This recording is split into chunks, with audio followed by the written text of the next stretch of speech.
दोस्तों नमस्कार, मैं राम सूरत यादव। राहुल गांधी की सजा में एक तरीके से क्या गुजरात लाबी फंसती नजर आ रही है या जज महोदय जो सजा दिए थे उनके लिए संकट आने वाला है। हम इसी सभी मुद्दों पे आज बात करेंगे और सभी देशवासियों को बताएंगे कि जिस तरीके से राहुल गांधी को एक मानहानि के मुकदमे में अधिकतम 2 साल की सजा दिलाई गई और उनको सजा दिलाने से या उनको सजा दिए जाने से उनकी सांसदी चली गई, उनका सरकारी बंगला छिन गया।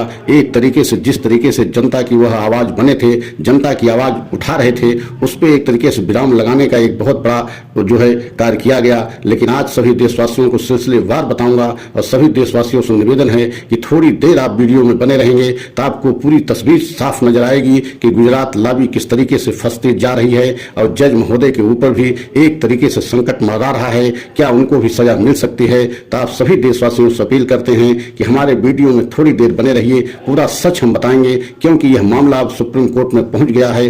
डी.वाई. चंद्रचूड़ जो चीफ जस्टिस ऑफ इंडिया हैं, उनके कोर्ट में इसकी सुनवाई होगी। आपने देखा है कि राहुल गांधी को जब से सजा मिली है तभी से एक तरीके से पूरे देश में चर्चा का विषय बना हुआ है। अब पूरे देश में चर्चा के विषय बनने के साथ साथ देश की सभी विपक्ष की पार्टियां जो है राहुल गांधी के साथ एक तरीके से खड़ी दिखाई दे रही हैं और विपक्ष के सभी नेता राहुल गांधी के साथ खड़े हो गए हैं। और आपने देखा है कि जिस तरीके से राहुल गांधी को सजा मिली है उस पर एक तरीके से कांग्रेस ने स्पष्ट आरोप हमेशा लगाता रहा और लगाया है कि एक तरीके से गुजरात लाबी एवं जो है बीजेपी एक साजिश एवं प्लानिंग के तहत जो है राहुल गांधी को सजा दिलाई है। क्योंकि राहुल गांधी जिस तरीके से जनता के सवालों को पूछ रहे थे, जनता की आवाज बने हुए थे, उसको एक तरीके से रोकने के लिए और संसद में उनके द्वारा सवाल जिस तरीके से पूछे गए थे उससे बीजेपी एकदम तिलमिला गई थी, एकदम बौखला गई थी। और यही वजह है कि राहुल गांधी के खिलाफ एक बहुत बड़ी साजिश एवं प्लानिंग के तहत सजा दिलाई गई है। और आपने देखा है कि गुजरात लीगल सेल की तरफ से 2 सचिवों ने जो है सुप्रीम कोर्ट में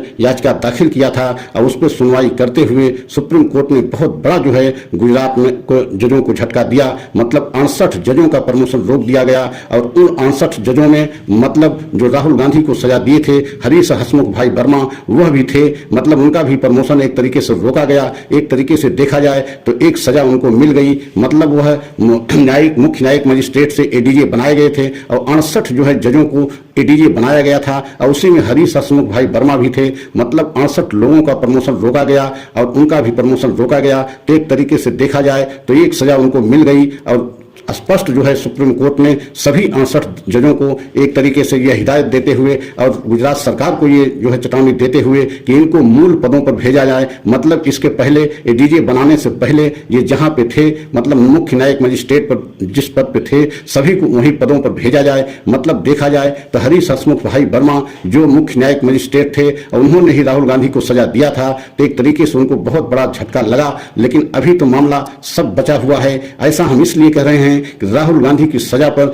4 अगस्त को सुनवाई होगी। आप समझ सकते हैं कि राहुल गांधी की सजा को लेकर के जो सजा दिलाने वाले मतलब शिकायतकर्ता पुलिस मोदी हैं वह पहले ही सुप्रीम कोर्ट पहुंच गए थे। मतलब एक तरीके से बहुत बड़ा डर गुजरात लाबी को है, खासकर पुलिस मोदी को है। क्योंकि 4 तारीख को जब सुनवाई होगी तो उसमें बहुत सारे ऐसे सवाल पूछे जाएंगे जिनका जवाब जो है पुलिस मोदी को देना एकदम कठिन है। क्योंकि गुजरात की तरफ से और गुजरात लाबी की तरफ से जिस तरीके से एक तरीके से ये आरोप लगाया जा रहा है और सभी जो है बड़े बड़े वकील और शिक्षा कानूनविद ये आरोप लगा रहे हैं कि राहुल गांधी की सजा जो दिलाई गई या राहुल गांधी को जो सजा दी गई वह इतना बड़ा उनका अपराध नहीं बनता था। और खासकर पुलिस मोदी जो शिकायत करता है उनका तो राहुल गांधी ने नाम भी जो है भाषण में नहीं लिया था। तो उनकी तरफ से शिकायत करना, उनकी तरफ से मुकदमा लिखाना तो एकदम एक तरीके से देखा जाए तो गलत है। और 4 अगस्त को जब सुनवाई होगी तो बहुत सारे ऐसे सवाल सुप्रीम कोर्ट में पूछे जाएंगे जिसका जो है जवाब देना एक तरीके से खासकर मुश्किल में फंस जाएंगे पुलिस मोदी जिन्होंने शिकायत करके राहुल गांधी को मानहानि के मुकदमे में सजा दिलाई है। तो आप समझ सकते हैं कि आने वाले समय में एक तरीके से गुजरात लाबी का एक तरीके से संकटों का दौर आने वाला है। क्योंकि डी.वाई. चंद्रचूड़ जो चीफ जस्टिस ऑफ इंडिया हैं वो बहुत ईमानदार एवं जो है बेदाग छवि के माने जाते हैं और उनका कैरियर हमेशा एकदम जो है बेदाग रहा। और आपने देखा है कि उनके ऊपर जो है सरकार का कोई असर नहीं पड़ता। और चाहे जो सरकार हो जो है डी.वाई. चंद्रचूड़ अपने फैसले के लिए हमेशा जाने जाते रहे। और जब से जो है चीफ जस्टिस ऑफ इंडिया बने हैं तब से बहुत सारे ऐसे फैसले दे रहे हैं जिससे एक तरीके से बीजेपी को बहुत झटका लग रहा है। और बीजेपी एकदम जो है D.Y.. Chandrachud chief justice of India को लेकर बेहद हैरान परेशान है, क्योंकि उनको मालूम है कि 2024 के चुनाव से पहले कई ऐसे महत्वपूर्ण फैसले आने हैं जिससे बीजेपी के लिए बहुत बड़ा झटका लग सकता है। तो आप कल्पना कीजिए कि किस तरीके से जो है बीजेपी इस समय बेहद हैरान परेशान है, क्योंकि आने वाले समय में बीजेपी की मुश्किलें और बढ़ सकती हैं। और यही वजह है कि पूरी बीजेपी जो है इस समय DY चंद्रचूड़ को लेकर के बेहद हैरान और परेशान है, क्योंकि बहुत ऐसे फैसले कुछ दिनों में आने वाले हैं। मतलब 2024 से पहले अभी तो सबसे लेटेस्ट जो फैसला 4 अगस्त को हो सकता है कि राहुल गांधी के मामले में बहुत बड़ा फैसला आए, क्योंकि पूरे देश की जनता की इस समय राहुल गांधी के फैसले को लेकर के आस लगाए हैं और सुप्रीम कोर्ट पर पूरे देश की जनता की नजर टिक गई है, क्योंकि पूरे देश की जनता इस समय चाहती है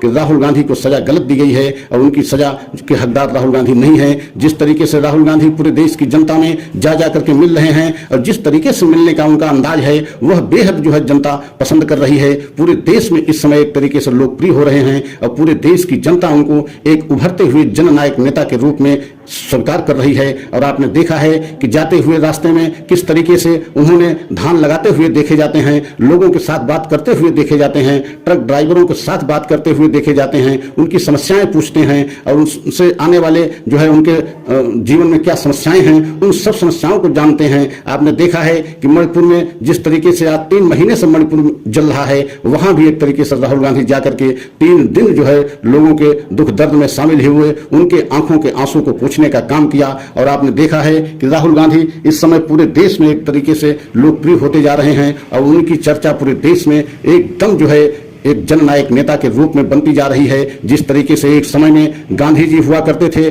गांधी जी को लेकर के पूरा देश उनको राष्ट्रपिता महात्मा गांधी की उपाधि दे दिया, तो आज क्या वही स्थिति राहुल गांधी के लिए बनती जा रही है। आपने देखा है कि विपक्ष के महागठबंधन में जो इतना बड़ा महागठबंधन बना है उससे भी एक तरीके से बीजेपी को बहुत बड़ा झटका लगा है। आपने देखा है कि 26 पार्टियां एक मंच पर एक साथ आ गई हैं और वो भी राहुल गांधी के अपना नेता मानने के लिए तैयार हो गई हैं। और आने वाले समय में 25-26 अगस्त को महाराष्ट्र मुंबई में विपक्ष की महाबैठक होने जा रही है। मतलब यह तीसरी बैठक होने जा रही है। इसके पहले 18 जुलाई को हुआ था और 18 जुलाई को जिस तरीके से महागठबंधन का नाम इंडिया दिया गया, इंडिया नाम देने से बीजेपी और बेहद हैरान परेशान हो गई। तो आप कल्पना कीजिए कि इस समय इंडिया नाम से ही एक तरीके से पूरी बीजेपी एकदम बौखला गई है और बीजेपी के सभी बड़े बड़े लीडर इंडिया नाम को किस तरीके से आलोचना कर रहे हैं कि आप कल्पना नहीं कर सकते। प्रधानमंत्री मोदी तो यहां तक इंडिया को जोड़ दिया, महागठबंधन को बता दिया कि यह ईस्ट इंडिया कंपनी है और मुजाहिदीन जो है संगठन की तरीके से है। मतलब यह महागठबंधन इंडिया नाम रख करके